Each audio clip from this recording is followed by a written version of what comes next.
എല്ലാത്തരം പ്രേക്ഷകരെയും ഒരുപോലെ ആകർഷിച്ചുകൊണ്ട് മുന്നേറുന്ന ബെസ്റ്റ് ആക്ടർ എന്ന ചിത്രത്തിന്റെ വിശേഷങ്ങൾ ഫോറം കേരളത്തോട് പങ്കുവയ്ക്കുന്നത് സംവിധായകൻ ശ്രീ മാർട്ടിൻ പ്രക്കാട്ട്. നമസ്കാരം സർ. നമസ്കാരം.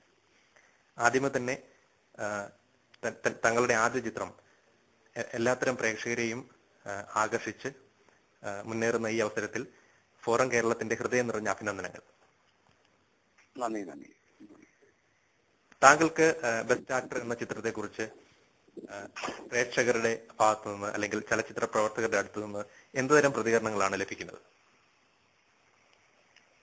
സിനിമ റിലീസായി എനിക്ക് തോന്നുന്നു ആദ്യത്തെ ഷോ തൊടുപുഴയിലായിരുന്നു. രാവിലെ 8:30 9:30 ആയപ്പോഴത്തേക്കും അതിന്റെ ഷോ കഴിയുകയും അവിടുന്ന് തുടങ്ങിയ അഭിപ്രായങ്ങൾ കിട്ടാൻ തുടങ്ങി. വളരെ നല്ല അഭിപ്രായമാണ് എല്ലാ തിയേറ്ററുകളിലും ഇതുവരെ എനിക്ക് ലഭിച്ചുകൊണ്ടിരിക്കുന്നത്.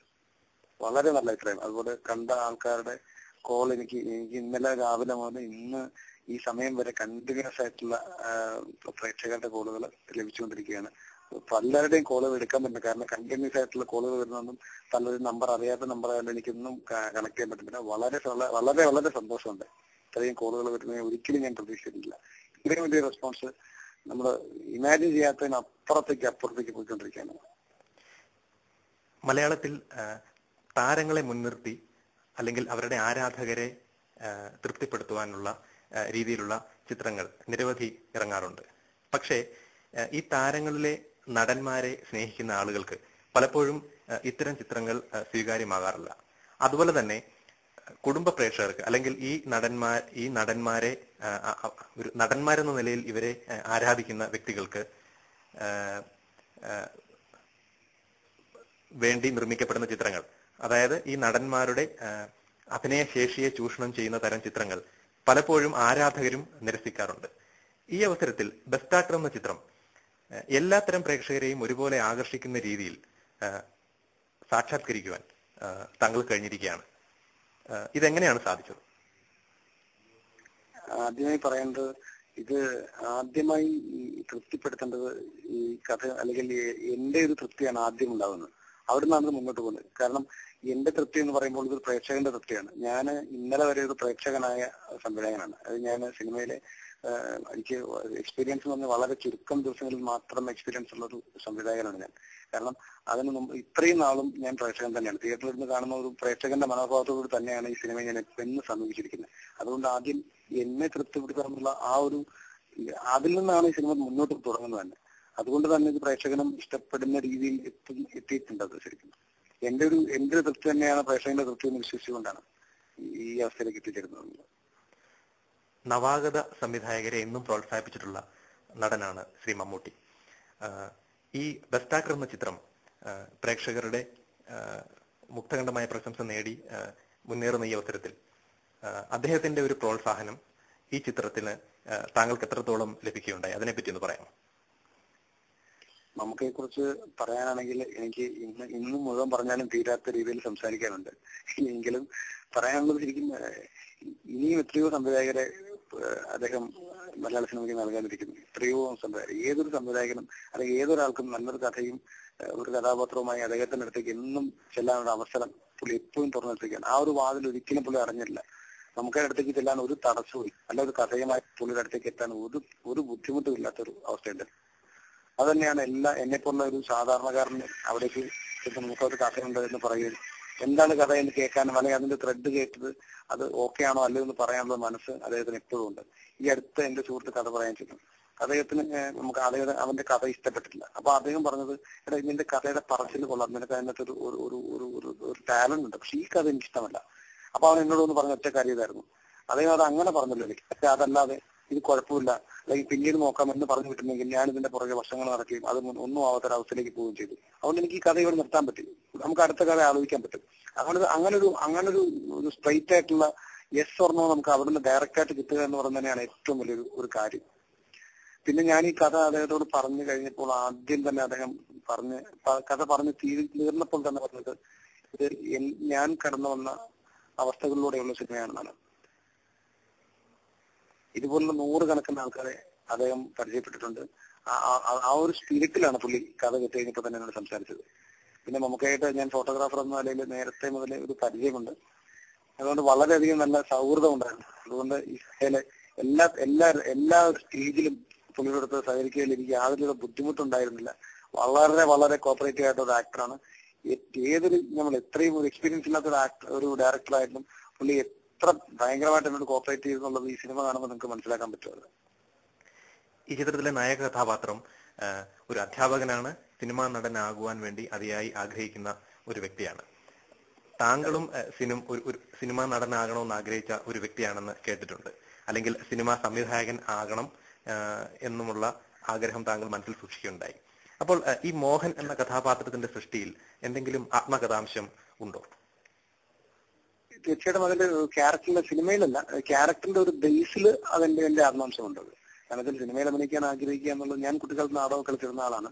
സിനിമയിൽ അഭിനയിക്കാൻ ആഗ്രഹം ഉണ്ടായിരുന്നു. സിനിമയിലേക്ക് എത്തിപ്പെടുക, സിനിമയോടുള്ള ഒരു ഇൻട്രസ്റ്റ് ഭയങ്കരമായിരുന്നു. അത് സംവിധായകനായിട്ടോ നടനായിട്ടോ അങ്ങനെ നമുക്ക് അങ്ങനെയൊന്നും വേർതിരിച്ച് കാണാൻ പറ്റുന്നില്ല. സിനിമയായിരുന്നു എപ്പോഴും നമ്മുടെ ഒരു ആഗ്രഹം. അതിലേക്ക് എത്തിച്ചേരാൻ വേണ്ടിയുള്ളൊരു മനസ്സിലുള്ള ആഗ്രഹം ഉണ്ടെങ്കിൽ പുറത്ത് നമുക്കത് എനിക്ക് സിനിമാക്കാരനാവണം, എനിക്ക് സിനിമാ നടനാവണം എന്ന് പറയുന്ന ഒരു അവസ്ഥയിലല്ല ഞാൻ ജീവിച്ചത്. എന്റെ ചുറ്റുപാടുകളിൽ അതൊക്കെ വളരെ വിദൂരമായ ഒരു കാര്യമാണ്. അത്തരമൊരു ബാക്ക്ഗ്രൗണ്ടിലുള്ള ആൾക്കാരൊന്നും ഞങ്ങളുടെ അടുത്ത് ഇല്ലായിരുന്നു. എന്റെ വീട്ടിൽ അങ്ങനെ ഒരു, അല്ലെങ്കിൽ നമ്മൾ ചെറിയ കുറച്ച് നാടകം കളിക്കുന്ന കുറച്ച് സുഹൃത്തുക്കൾ എന്നുള്ളതല്ലാതെ സിനിമ എന്നൊരു ഒരു കാര്യം വളരെ ദൂരെയായിരുന്നു കുട്ടിക്കാലത്ത്. അപ്പൊ അതിന്റെ ഒരു ബേസിൽ നിന്നുകൊണ്ട് തന്നെയാണ് ഈ സിനിമ ഉണ്ടാക്കിയിരിക്കുന്നത്. ആദ്യ ചിത്രത്തിലൂടെ തന്നെ എല്ലാത്തരം പ്രേക്ഷകരെയും തൃപ്തിപ്പെടുത്തുവാൻ താങ്കൾക്ക് സാധിച്ചു. ഒരു നവാഗത സംവിധായകൻ എന്ന നിലയിൽ ഒരു വളരെ വലിയ നേട്ടം തന്നെയാണ് താങ്കൾ ആദ്യ ചിത്രത്തിലൂടെ കൈവരിച്ചിരിക്കുന്നത്. താങ്കളുടെ മനസ്സിൽ ഉള്ള ഒരു നല്ല സിനിമ എന്നതിനെ പറ്റി താങ്കളുടെ ഒരു കാഴ്ചപ്പാട് എന്താണ്? താങ്കൾ ഒരു നല്ല സിനിമ എന്നതിനെ എങ്ങനെയാണ് നിർവചിക്കുന്നത്? നല്ല സിനിമയെ നിർവചിക്കുക എന്ന് പറഞ്ഞാൽ ജനത്തിന് ഇഷ്ടപ്പെടുക, അല്ലെങ്കിൽ പ്രേക്ഷകന് ഇഷ്ടപ്പെടുന്ന സിനിമ, അതാണ് നല്ല സിനിമ. അത് ഞാൻ പറഞ്ഞത് അതിന്റെ ഒരു എന്താണ് പറയാൻ, അതിലൂടെ പറയുന്ന വിഷയം എന്താണ്, അത്തരം ഒരു കാര്യങ്ങളും കൂടെ അതിനകത്ത് വരുന്നുണ്ട്. ഏറ്റവും ആദ്യ അവസാനം പ്രേക്ഷകന് ഇഷ്ടപ്പെടുന്ന സിനിമ, അതാണ് നല്ല സിനിമ. ഇതിനോട് ബന്ധപ്പെടുത്തി ചോദിക്കാനുള്ള മറ്റൊന്ന്, നല്ല സിനിമകൾ പ്രേക്ഷകർ സ്വീകരിക്കുന്നില്ല എന്ന ഒരു അഭിപ്രായം പല കോണുകളിൽ നിന്നും ഉണ്ടാകാറുണ്ട്. പക്ഷേ പ്രേക്ഷകരുടെ അഭിരുചിക്കനുസരിച്ചുള്ള ചിത്രങ്ങൾ അവർക്ക് നൽകാൻ ചലച്ചിത്ര പ്രവർത്തകർക്ക് കഴിയുന്നില്ല എന്ന് ഒരു മറുവാദവും നിലനിൽക്കുന്നു. താങ്കൾ എങ്ങനെയാണ് ഇതിനോട് പ്രതികരിക്കുന്നത്? നമ്മള് എല്ലാ നല്ല സിനിമകളും പരാജയപ്പെടുന്നില്ല എന്ന് ഞാൻ വിശ്വസിക്കുന്നു. കാരണം അതിൽ അതിന്റെ ഒരു ഏറ്റവും വലിയ ഉദാഹരണമാണ് ഈ അടുത്ത് ഇറങ്ങിയ പ്രാഞ്ചിയേട്ടൻ എന്നുള്ള സിനിമ. അത് നിർമ്മിക്കുമ്പോഴും അത് റിലീസിന് മുമ്പോ അതിന്റെ അനയപ്പുറത്തൊക്കെ ഇത്രയും വലിയ ഹിറ്റാവുമെന്ന് പ്രതീക്ഷിച്ചിരുന്നു എന്ന് ഞാൻ വിശ്വസിക്കുന്നില്ല. എന്റെ അറിവ് വെച്ച് നോക്കുമ്പോൾ അത് ഒരു നോർമൽ ആളുകൾക്ക് ഇഷ്ടപ്പെടുന്ന സിനിമ എന്നുള്ള നിലയിൽ ഇറക്കുകയും അത് വൻ ഹിറ്റായി മാറുകയും ചെയ്തിട്ടുണ്ട്. അതിനകത്ത് നമ്മൾ മനസ്സിലാകുന്ന ഒരു സിനിമയ്ക്കൊരു ഒരു വിധിയുണ്ടെന്ന് ഞാൻ വിചാരിക്കുന്നു. അത് എങ്ങനെയാണെന്ന് പറഞ്ഞറിയിക്കാൻ അറിയില്ല. നല്ല സിനിമ എന്നുള്ളത് ജനം എടുക്കുക എന്നുള്ള അതൊരു ഭാഗ്യമാണ്, ഒരു സിനിമയുടെ ഒരു ഭാഗ്യമാണ്. സിനിമാ രംഗത്തേക്ക് കടന്നു വരാൻ ആഗ്രഹിക്കുന്ന നിരവധി പേരുണ്ടാവും. അഭിനയ രംഗത്താണെങ്കിലും സംവിധാനം ഉൾപ്പെടെ സിനിമയുടെ മറ്റു മേഖലകളിൽ പ്രവർത്തിക്കുവാൻ ആഗ്രഹമുള്ള നിരവധി പേരുണ്ട്. ഇത്തരത്തിലുള്ളവരോട് താങ്കൾക്ക് എന്താണ് പറയാനുള്ളത്?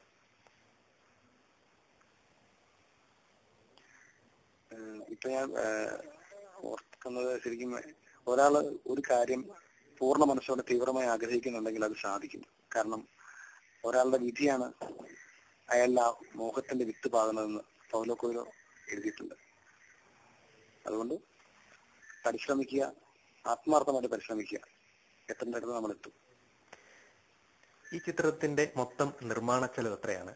അതുപോലെ തന്നെ ഈ ചിത്രത്തിന് വിവിധ റൈറ്റുകളിലൂടെ ഇതുവരെ എത്രത്തോളം ബിസിനസ് നടന്നിട്ടുണ്ട്? ഇതിനെപ്പറ്റി പറയാൻ കഴിയുമോ? ഇതിന്റെ ബഡ്ജറ്റ് പരിപാടികൾ നമുക്ക് അവസാന റൗണ്ടുകളിലേക്ക് നമുക്ക് എത്തുന്നേ ഉള്ളൂ. അതിന്റെ ബഡ്ജറ്റ് പരിപാടികൾ എത്ര ചെലവായി എന്നുള്ളത് കണക്കുകളാവുന്നുള്ളൂ. എങ്കിലും നമ്മൾ പ്ലാൻ ചെയ്ത ബഡ്ജറ്റിന് ഒത്തിരി മേലിൽ പോകാതെ തന്നെയാണ് നമ്മൾ പൂർത്തിയാക്കിയിരിക്കുന്ന ചിത്രങ്ങൾ. മറ്റു കാര്യങ്ങളൊക്കെ വലിയ പ്ലാൻ ആവുന്നു, അതിന്റെ തീരുമാനങ്ങളാവുന്നതേ ഉള്ളൂ. ആദ്യ ചിത്രം ഒരു വൻ വിജയത്തിലേക്ക് നീങ്ങുകയാണ്. പുതിയ ഏതെങ്കിലും ചിത്രങ്ങളെ പറ്റി ഇപ്പോൾ മനസ്സിലുണ്ടോ? ഒന്നുമില്ല. ടോട്ടൽ ബ്ലാങ്ക് ആണ്. കാരണം ഈ സിനിമ എന്ന് പറയുന്നത് ഞാൻ ഇതിനു മുമ്പ് ഒരു കഥ എഴുതിയ ഒരാളൊന്നുമല്ല.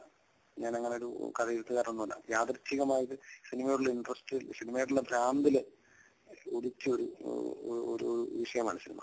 സിനിമ ഉണ്ടായതിനു ശേഷം മാത്രമാണ് നമ്മൾ കഥ പറയുന്ന ഒരാളാണെന്ന് പോലും ഞാൻ തന്നെ വിശ്വസിക്കുന്നത്. ഇനിയൊരു കഥ ഉണ്ടായി വരുന്നിടം വരെ കാത്തിരിക്കണം. ഇന്റർവ്യൂ അവസാനിപ്പിക്കുന്നതിന് മുമ്പ് ഒരു ചോദ്യം കൂടി. ഇന്നലെ ഈ ചിത്രം റിലീസായി മികച്ച അഭിപ്രായം നേടിയെടുക്കുന്ന അവസരത്തിൽ ശ്രീ മമ്മൂട്ടി താങ്കളോട് എന്താണ് പറഞ്ഞത്? അദ്ദേഹം പറഞ്ഞത്, സ്വസ്ഥമായില്ലേ, ഇനി സന്തോഷത്തോടെ വീട്ടിൽ പോയി കിടന്നുറങ്ങണം. ഞാൻ എല്ലാ ദിവസവും ഞങ്ങൾ ഭയങ്കര ടെൻഷൻ ഞാനിങ്ങനെ പറയാറുണ്ട്, നമുക്ക് അങ്ങനെ അതിന്റെ ക്ലൈമാക്സ് എങ്ങനെ തീരുന്നത്, അതിന്റെ ഒരു റിസൾട്ട് എങ്ങനെയാണെന്നുള്ള എപ്പോഴും ഇങ്ങനെ ഞാൻ ടെൻഷൻ പങ്കിടാറുണ്ടാകുന്നു. ഇപ്പൊ സമാധാനമായില്ല, ധൈര്യമായിട്ട് വീട്ടിൽ പോയി കിടന്നുറങ്ങിക്കോളാം. വളരെയധികം നന്ദി ഫോറം കേരളത്തോട് ചിത്രത്തിന്റെ വിശേഷങ്ങളെ പറ്റി സംസാരിച്ചതിന്. ചിത്രം വൻ വിജയമായി മാറട്ടെ എന്ന് ഫോറം കേരളത്തിന് വേണ്ടി ആത്മാർത്ഥമായി പ്രാർത്ഥിക്കുന്നു. അതുപോലെ തന്നെ മികച്ച ചിത്രങ്ങൾ ഇനിയും സംവിധാനം ചെയ്യുവാൻ താങ്കൾ കഴിയട്ടെ. ആ ചിത്രങ്ങളൊക്കെ വൻ വിജയങ്ങളായി മാറട്ടെ എന്ന് ആശംസിക്കുന്നു.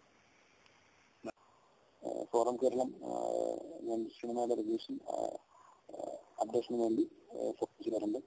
ഈ ഫോറം കേരളം നമ്മുടെ സിനിമയ്ക്ക് നൽകിക്കൊണ്ടിരിക്കുന്ന ഇതിന്റെ മെമ്പേഴ്സ് നമുക്ക് നൽകിക്കൊണ്ടിരിക്കുന്ന പിന്തുണയ്ക്ക് എന്റെ ഹൃദയം നിറഞ്ഞു നന്ദി. Thank you sir.